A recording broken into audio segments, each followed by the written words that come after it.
Povo do mundo, bom dia, boa tarde, boa noite, um grande abraço para vocês. Estamos de volta em mais uma edição do nosso Papo Cabeça aqui pelo ar que está sempre conectado. E como sempre, a gente manda aquele abraço para toda a colônia brasileira espalhada por essa galáxia interplanetária chamada Terra, que a gente abraça. Quem está assistindo agora, por exemplo, tem brasileiro assistindo a gente agora lá no Azerbaijão, tem brasileiro na Groenlândia, tem brasileiro em Guadalajara, no México, e tem brasileiro aqui em Maceió assistindo a gente, porque na próxima quarta-feira vai assistir de perto o lançamento do livro do Dr. Alberto Mário Mafra Neto, que é professor universitário, escritor, e está aqui com a gente para conversar hoje no nosso Papo Cabeça. Tudo bem, professor?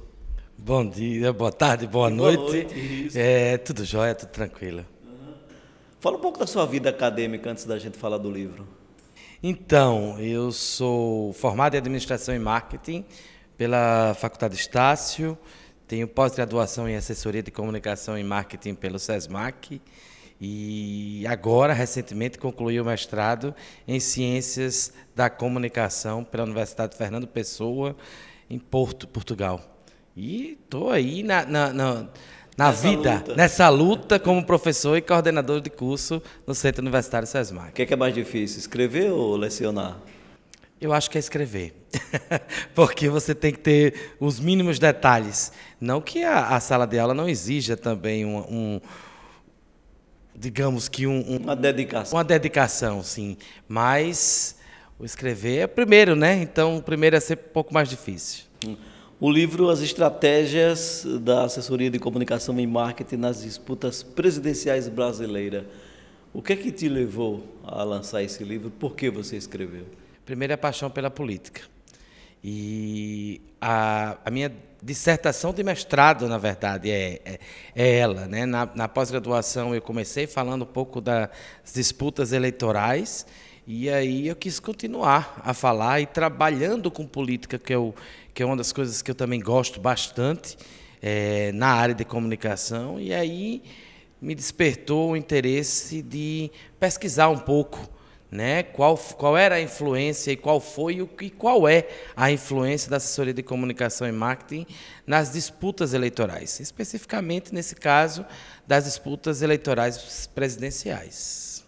Tivemos uma polarização, né? Dois candidatos, os outros, digamos, correndo por fora da raia, não é? Mas o que é que foi um diferencial nas duas campanhas, na sua visão? Então, no livro eu abordo até a última eleição de 2018, mas falando nessa eleição, e aí eu também não posso dar muito spoiler, porque já vem a segunda edição aí falando um pouco sobre isso, eu acho que foi de extrema importância, né? A assessoria, aquele que é bem mais assessorado, sem sombra de dúvida, ele leva vantagem junto ao eleitorado, né? Porque ele está lá ponderando os pontos positivos e pontos negativos daquele que pleiteia o cargo. Mas quando o assessor ele impõe de alguma forma a sua visão, que é a visão de fora, não é? Porque o candidato tem a visão dele, quer fazer do jeito dele. Mas aí quando o assessor impõe a sua visão e o assessorado não respeita essa decisão, como é que fica esse empate? Como dissolver isso aí? Está provado, né? Está provado aí nessa última eleição o que de fato acontece é aquele que não escuta, né? A assessoria, na verdade, eu digo que ela é de suma importância, não somente para um candidato a um cargo político, mas como um todo. E nesse caso especificamente, que é o objeto do meu estudo, aquele que de fato não escuta a sua assessoria está fadado à derrota, sem sombra de dúvida. E a gente tem digamos que uma prova viva, né, que o atual eleito, né, o atual presidente da República, que irá tomar posse a partir de 1º de janeiro, ele foi construído pelo marketing, ele foi construído pela assessoria de comunicação. E está até hoje onde está, e tem uma parcela muito grande da comunicação como um todo nesse processo. Quem construiu melhor foi quem venceu? Ou de alguma forma quem perdeu também teve uma boa construção? Eu acredito que é uma via de mão dupla, Alberto. E assim, quem perde também sai ganhando, de certa forma, porque evidenciou-se todo o seu projeto do que pretendia construir. É lógico que aquele como é que eu posso dizer, que investiu mais em estar na mídia, em estar aparecendo de forma positiva, e eu costumo dizer sempre aos meus assessorados que quanto mais você divulga ou está na mídia procurando construir algo, é um diferencial do que está atacando o seu adversário. Nesse processo de construção, qual é o papel do assessorado? A importância que ele tem para que as duas visões possam chegar de forma positivas até o final. Tem que se haver um equilíbrio, né, e diálogo.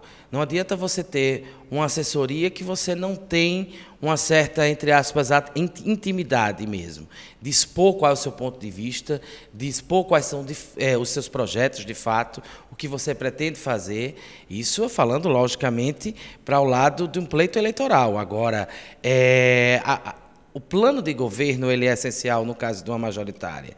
E assim, a assessoria de imprensa e a assessoria de comunicação como um todo, ela tem a obrigação de saber detalhes sobre tudo isso, para que ela possa sentar com o seu assessorado e possa efetivamente fazer com que a construção dessa imagem ela seja feita de forma coesa. Lá em 2017, o atual presidente, que não conseguiu a reeleição, ele começou essa construção pelas redes sociais. Qual foi o papel da rede social nessa eleição agora presidencial, nessa polarização? Na verdade, a rede social ela vem de fato, com muita ênfase na eleição passada de 2018, sim. E daí surgiram as fake news, né, que eu também abordo um pouco isso no livro. Mas o atual presidente, ele se elegeu pela mídia. Né? A gente sabe que ele não teve condições de ir à rua atrás de voto. E a rede social ela foi de suma importância para aquilo. Né? Isso também faz com que a pessoa que ali está, ela tem que saber, como é que eu posso dizer, ela tem que saber como administrar isso. Porque da mesma forma que a rede social o colocou no poder como presidente da República, a mesma rede social o retirou daquela cadeira. Então, assim, você tem que saber ponderar de que forma agir, quando agir, o que falar e como falar, porque são muitas cabeças, são quase 213 milhões de cabeças pensantes. Então, para conseguir reunir tudo isso de uma forma positiva, não é fácil. Fazer marketing dentro do hospital. Foi assim que o atual presidente praticamente ganhou a sua eleição depois da facada, né? Qual foi o papel do assessor aí? Está lá lado a lado, dizendo o que é que tem que fazer. Então, o papel do assessor foi fundamental naquele processo, porque além dele instruir, né, e divulgar naquele momento aquela fragilidade daquele candidato, ele conseguiu fazer com que a população como um todo abraçasse aquela causa e fosse à rua. E quando eu digo a rua, eu digo a rua também, o universo da tecnologia também é a rua, e fazer com que as pessoas se sensibilizassem com aquela situação, né, de alguma forma, o colocando no papel de, entre aspas, um coitado que visava, naquele momento, mudar todo um cenário que, até então, segundo eles, não era um cenário favorável para a construção e desenvolvimento do país. Vamos armar o povo e vamos combater a corrupção. Esses foram os grandes temas, né, do atual presidente para que ele pudesse se eleger lá em 2018. Isso foi bom ou foi ruim? A população ela vinha sofrendo muito com os escândalos da corrupção, né? Infelizmente, e no meu livro eu conto muito isso, que eu falo desde a chegada da família real portuguesa ao Brasil, e a gente sabe que, infelizmente, é uma herança, né? E ele conseguiu, eu não digo ludibriar, acho que é uma palavra muito forte, mas ele conseguiu fazer com que a população, pegar no ponto fraco da população, né, que naquele momento se via revoltada diante dos escândalos que assolavam o país, e ali vem o papel fundamental da assessoria de utilizar-se daquele momento e transformar de forma positiva para a eleição naquela época, e fez com que o seu gancho principal, a sua proposta principal fosse acabar com a corrupção, o que de fato a gente vê que, infelizmente, isso não aconteceu no país. O que é que mudou com o papel da assessoria no presidente eleito? No presidente eleito, eu acho que é uma continuidade, né? E aí a gente vai para um estudo do que foi feito, né? do que ele passou, né? No momento em que esteve sofrendo inúmeros processos, sendo julgado, preso, etc. e tal. Então, assim como a assessoria do atual presidente utilizou-se daquele momento de corrupção como forma positiva para a eleição, a assessoria do presidente eleito fez da mesma forma. Utilizou-se da fragilidade da população no que diz respeito à economia, no que diz respeito ao próprio momento que ele viveu, né, e a extinção de processos ou a mudança de comarca, enfim. Isso aí, para a população leiga, ela não entende. Então, eles fizeram com que aquele momento em que da justiça contra o presidente eleito fizesse com que viesse positivamente para uma mudança, vamos dizer assim, segundo eles, e retornar, né? Eu acho que no momento atual do presidente Lula, ele utilizou-se muito da palavra voltar a sorrir, fazer com que a população voltasse a se alimentar, fazer com que a economia voltasse a funcionar e principalmente a relação dele com os outros chefes de Estado do mundo afora. Então, eu acho que, a partir desse momento, a própria assessoria utilizou-se de todas essas falas, em prol, logicamente, e aí a gente vê esse resultado de inversão. Na verdade, antes, eu costumo dizer que, vamos dizer assim, nesse atual cenário, da mesma forma que o presidente eleito ele elegeu, em 2018, o presidente Bolsonaro, o presidente Bolsonaro conseguiu, através da mídia também, inverter os seus papéis, né? Eleger Lula presidente agora a partir de 2023. A cervejinha e o churrasco de picanha fizeram a diferença? Nessa estratégia aí sempre faz. De marketing? Eu acho que é uma estratégia de marketing que você consegue atingir os menos favorecidos, né? Então, assim, aquele que sonha assim que uma economia ela volte a funcionar e que ele tenha de fato condições de comprar a picanha, de comprar a cerveja, e aí isso faz com que as pessoas elas voltem a sonhar.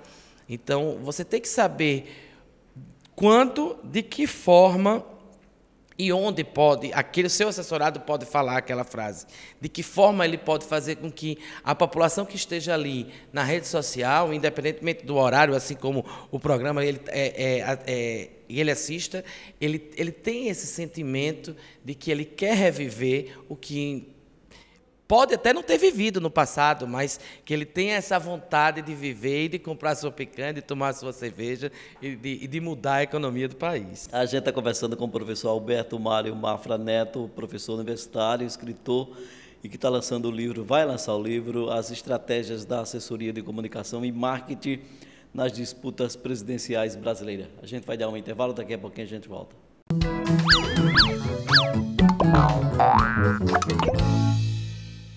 Neste Braskem Explica, vamos falar sobre o compromisso com a segurança das pessoas e com Maceió ao longo do tempo. Os estudos para compreender as causas do fenômeno geológico começaram em 2018 e logo depois foram assinados os primeiros termos de cooperação para obras e ações nos bairros. A extração de sal foi definitivamente encerrada em 2019 e em novembro foi criado o Programa de Compensação Financeira e Apoio à Realocação. Em janeiro de 2020, o acordo assinado com as autoridades estendeu o programa e estabeleceu um cronograma para atender os moradores. No mesmo ano, foram iniciadas as obras para o fechamento dos poços e foi assinado o acordo com foco socioambiental para mitigação, reparação e compensação de eventuais danos. Hoje, a desocupação preventiva dos imóveis está quase completada e mais de 14.700 indenizações já foram pagas. Para saber ainda mais, acesse braskem.com.br/Alagoas.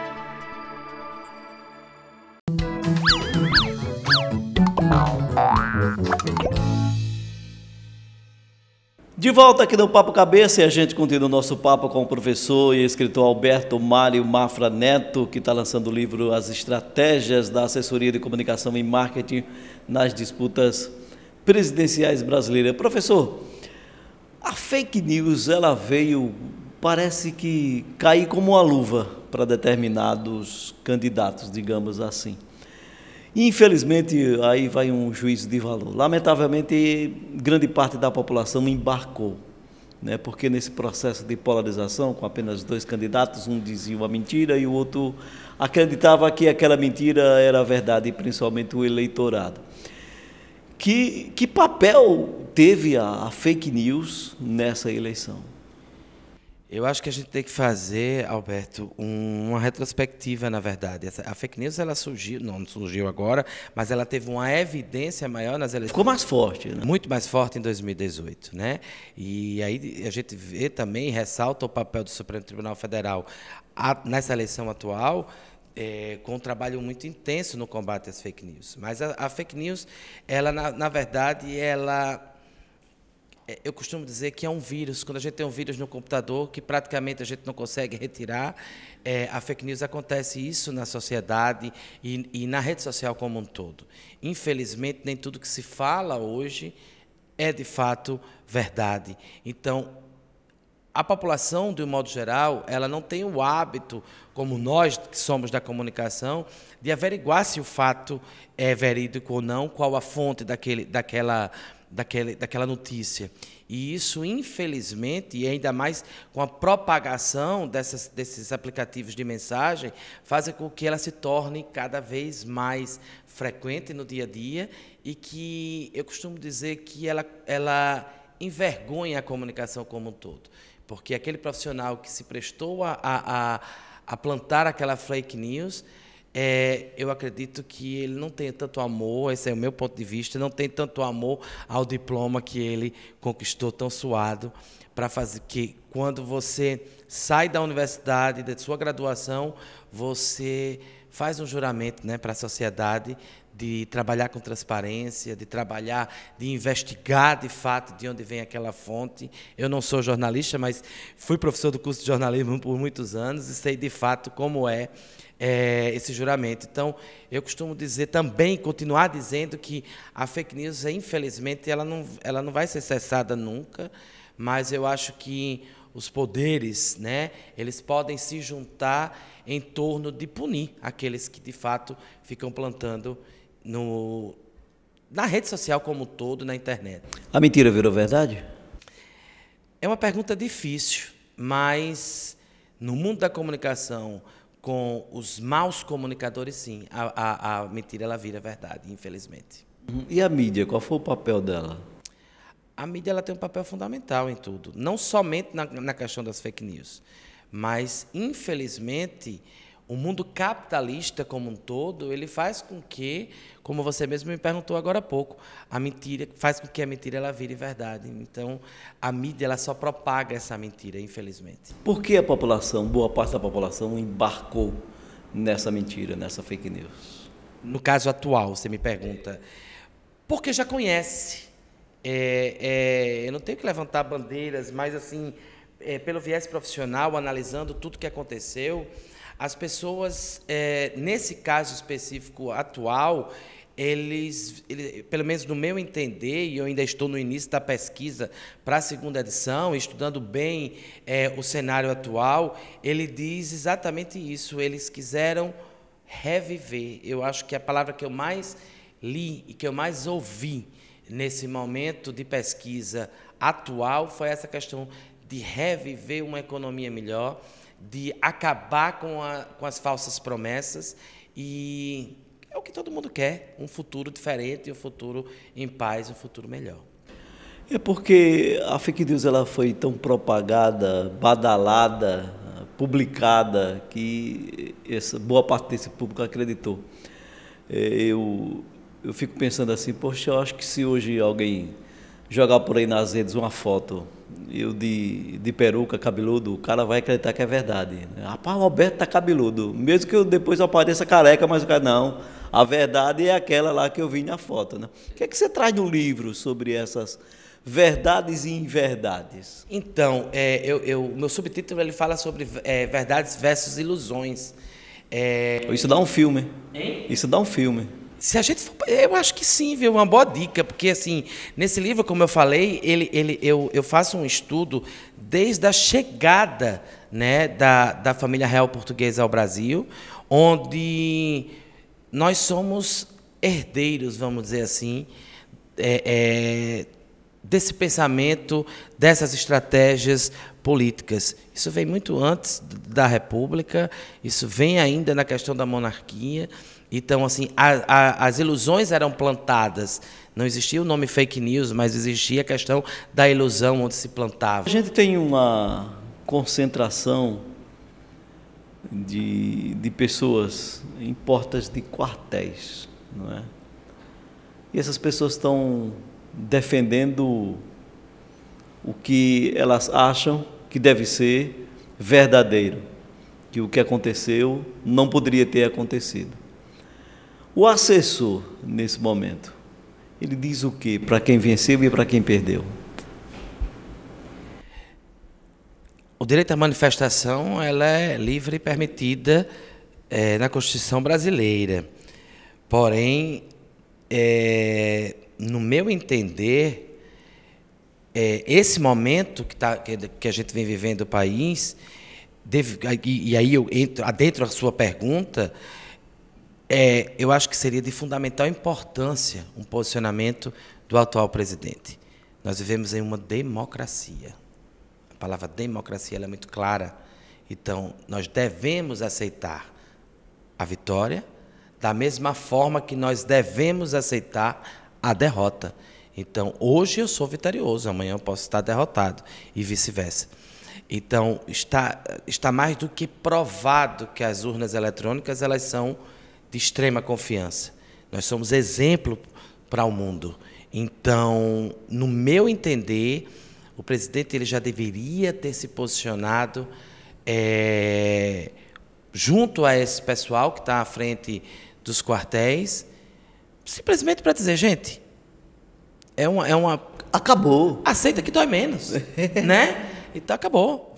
Daqui a 4 anos teremos uma nova chance, uma nova oportunidade, talvez de voltar ao poder, de mudar o cenário.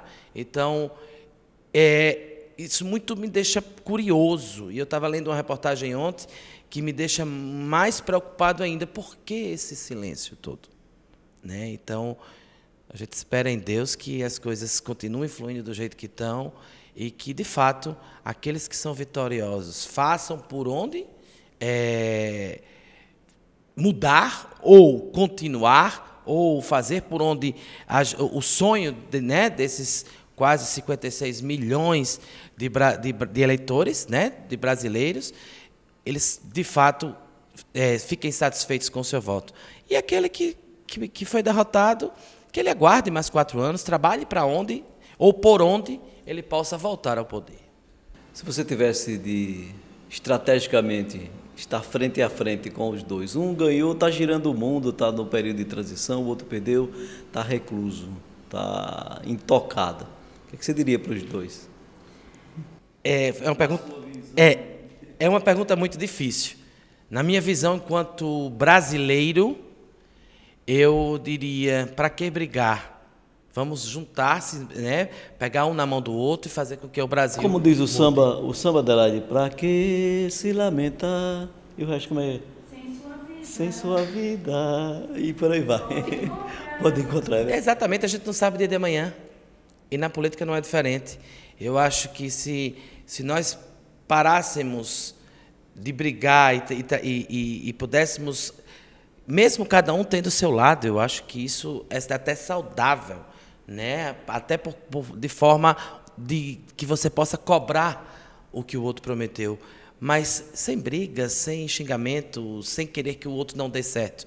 A gente tem, nesse caso específico da política, só existe um ideal, que é o país, que é o Estado, que é o município, enfim, fazer com que o desenvolvimento, de um modo geral, aconteça. Então, como cidadão, como brasileiro, mas como assessor, eu diria que a gente poderia fazer com que um Brasil pudesse ser diferente se ambas as frentes respeitassem uns aos outros. O respeito, eu acho que é fundamental nesse processo. Até porque tem ainda alguns 45 dias pela frente para governar o país ainda, né? E o que a gente está observando é um país estagnado, né? Que a economia está do jeito que está, do que estava antes, e ninguém tomou uma decisão, né? Parece que as decisões estão sendo tomadas pelo governo que, por direito, não tem nenhum poder ainda de caneta, vai ser assim, assim, assim, infelizmente. Mas onde é que eu encontro o seu livro? Onde é que a gente pode encontrar o seu livro? Estará em todas as plataformas, inicialmente do Brasil e da Europa, porque é fruto de uma dissertação de mestrado feita em Portugal, tanto na versão física como na versão de e-books. Ok. Alberto Mário Mafra Neto, professor e escritor, muito obrigado pela sua atenção, um grande abraço, sucesso, e que esse seu livro possa contribuir bastante, não só para nós, profissionais de imprensa e de marketing, de comunicação, mas principalmente para a população, porque é importante você ler e entender. O difícil é a gente ler e não entender e não aceitar uma realidade que está escrita. O aceitar é uma outra história, mas aí eu conto exatamente o que aconteceu desde o nosso surgimento, vamos dizer assim, do Brasil, e eu acho e eu espero sim que contribua muito com o desenvolvimento social e principalmente com o pensamento de um futuro diferente. Eu que agradeço estar aqui com você, estou à disposição sempre e vamos lutar por um Brasil diferente e um Brasil melhor. Vamos sim, e que as narrativas fiquem de lado. O Papo Cabeça volta depois. Tchau.